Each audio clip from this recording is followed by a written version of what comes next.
Banyak perusahaan sibuk cari strategi baru, tapi begitu strategi itu berhasil, langsung ditiru kompetitor.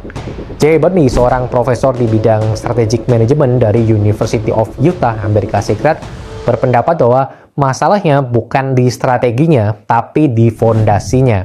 Karena strategi bisa disalin, tapi keunggulan sejati hanya lahir dari sesuatu yang sulit ditiru. Karena itulah dia mengajukan satu pertanyaan mendasar. Apa yang sebenarnya membuat perusahaan Anda benar-benar unggul dan tidak bisa disalin begitu saja? Untuk menjawab pertanyaan tersebut, kemudian dia mengenalkan kerangka kerja yang dikenal dengan nama Frio Framework. Hai, saya Ugeng Wijaya. Selamat datang di Thought Leaders Circles, tempat kita bahas ide, strategi, dan inovasi bisnis. Sebelum kita bahas tentang Frio Framework, Anda perlu paham dulu tentang resource-based view. Karena tanpa fondasi ini, Frio hanyalah sekumpulan checklist, bukan alat strategi yang sesungguhnya. Resource-based view adalah cara berpikir strategis yang menempatkan resource internal perusahaan sebagai titik awal keunggulan kompetitif. Bukan dari pasar, bukan dari kompetitor, tapi dari apa yang sudah dimiliki dan dikuasai perusahaan secara unik. Apa itu resource? Sederhananya semua aset, kemampuan, dan kekuatan internal yang bisa digunakan untuk bersaing.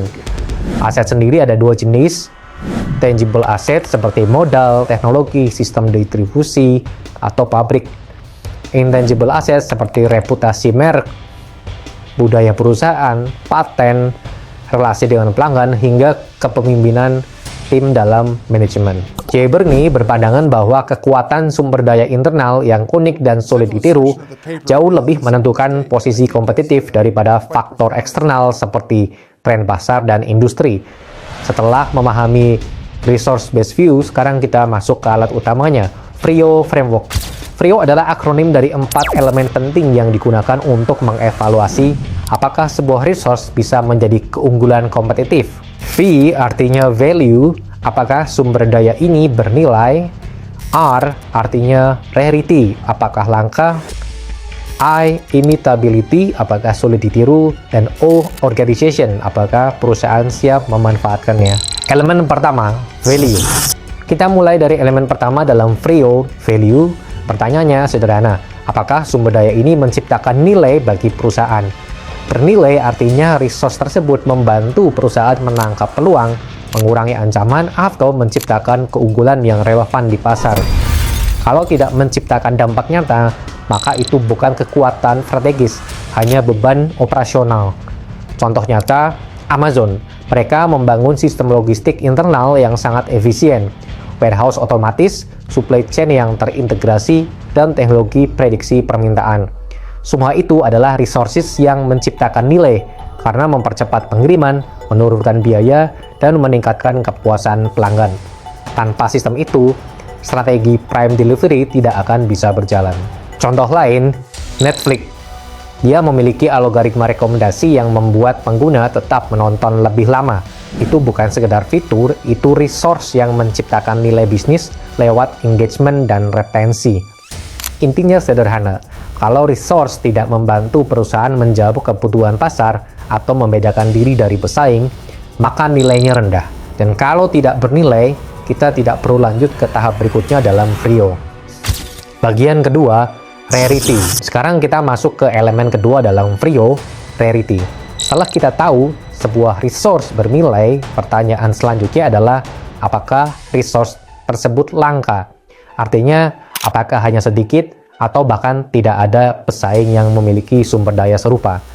Kalau resource itu umum, mudah ditemukan atau semua perusahaan bisa memilikinya, maka keunggulannya akan cepat hilang karena yang umum tidak bisa jadi pembeda. Contoh nyata adalah Apple. Apple bukan cuma punya desain produk yang bagus, banyak perusahaan bisa membuat smartphone bahkan dengan spesifikasi serupa atau lebih tinggi. Tapi yang langka adalah ekosistem yang terintegrasi antar perangkat, loyalitas pengguna yang luar biasa, dan kemampuan branding yang membuat pelanggan rela bayar lebih. Itulah kombinasi sumber daya yang tidak dimiliki oleh kompetitor dan tidak mudah dibangun ulang. Bagian ketiga, imitability. Setelah sebuah resource bernilai dan langka, pertanyaan berikutnya adalah seberapa mudah resource ini ditiru oleh kompetitor. Karena kalau sesuatu bisa ditiru dengan cepat dan murah, maka keunggulan kompetitifnya tidak akan bertahan lama. Tapi tidak semua hal bisa ditiru begitu saja. Ada resource yang sangat sulit ditiru karena butuh waktu puluhan tahun untuk membangunnya, tergantung pada budaya dan pengalaman atau hasil dari kombinasi kompleks yang tidak bisa di-copy-paste. Contoh yang jelas adalah SpaceX. Perusahaan ini bukan sekedar bikin roket, tapi yang paling sulit adalah mereka sulit ditiru karena teknologi reusable rocket yang dikembangkan dari ribuan iterasi, efisiensi biaya peluncuran yang tak tertandingi, budaya engineering yang agresif dan sangat berorientasi hasil, dan kepemimpinan visioner dari Elon Musk. Perusahaan lain bisa beli teknologi, tapi mereka tidak beli sejarah kegagalan, tidak bisa beli budaya internal, dan tidak bisa saling kombinasi strategi, talenta, dan kecepatan eksekusi yang dibangun SpaceX selama lebih dari 1 dekade. Inilah kekuatan imitability. Semakin sulit ditiru sebuah resource, semakin lama perusahaan bisa mempertahankan keunggulannya. Dan ini juga yang membedakan perusahaan biasa dengan perusahaan yang luar biasa. Bagian keempat, organization.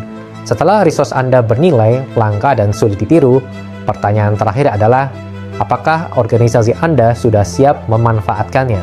Karena keunggulan bukan hanya soal punya sesuatu yang hebat, tapi soal kemampuan untuk mengelola, mempertahankan, dan mengeksekusinya secara konsisten.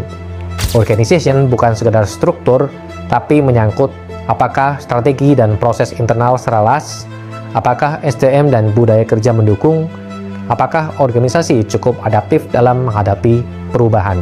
Contohnya adalah Mercedes-Benz.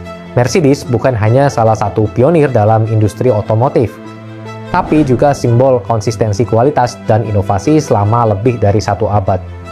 Rahasianya, mereka bukan cuma teknologi canggih dan brand premium, tapi juga organisasi kelas dunia karena memiliki tata kelola mengenai sistem engineering yang kuat, manajemen kualitas yang disiplin, serta proses manajemen inovasi yang berkelanjutan, dan positioning merek yang dijaga sangat konsisten.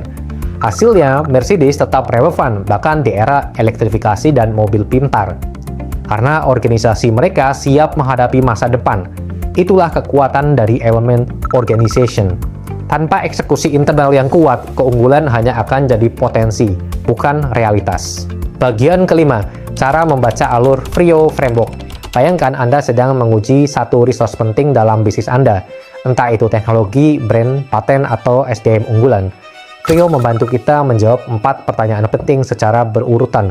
Apakah resource Anda valuable? Kalau tidak, maka itu bukan keunggulan. Itu hanya beban biaya. Hasilnya competitive disadvantage. Berikutnya, apakah resource itu rare atau langka? Kalau tidak, semua perusahaan bisa punya, Anda cuma ikut bersaing, tapi tidak akan bisa unggul. Hasilnya competitive parity. Apakah resource itu inimitable, sulit ditiru? Kalau mudah ditiru, maka keunggulan Anda hanya sementara. Cepat atau lambat, pesaing akan menyusul. Hasilnya temporary competitive advantage. Berikutnya, yang keempat adalah apakah organisasi Anda dapat memanfaatkan resources dengan baik? Kalau tidak, potensi itu tidak akan pernah jadi kekuatan nyata. Hasilnya disebut unused competitive advantage. Akan tetapi, kalau semua jawabannya ya, maka Anda akan masuk ke level tertinggi dalam Frio Framework, yaitu yang disebut sustained competitive advantage, sebuah keunggulan jangka panjang yang sulit dikejar pesaing dan menjadi fondasi strategi pemenang. Bagian ke-6, penutup. Frio bukan sekedar framework analisis, ini cara berpikir. Sebuah lensa untuk melihat apakah bisnis kamu dibangun di atas fondasi yang benar-benar kokoh. Mau bisnis kamu berkahar 50 tahun ke depan, jangan hanya kejar ide besar, campaign viral, atau teknologi terbaru. Karena strategi yang hebat bisa ditiru. Hari ini kamu unggul, besok kompetitor bisa lakukan hal yang sama, bahkan lebih murah, lebih cepat. Yang sulit ditiru adalah fondasi internal, cara kamu membangun budaya, cara kamu mengelola talenta, dan resource unik yang tidak dimiliki perusahaan lain. Itulah akar dari keunggulan yang berkelanjutan. Dan itulah inti dari framework FRIO.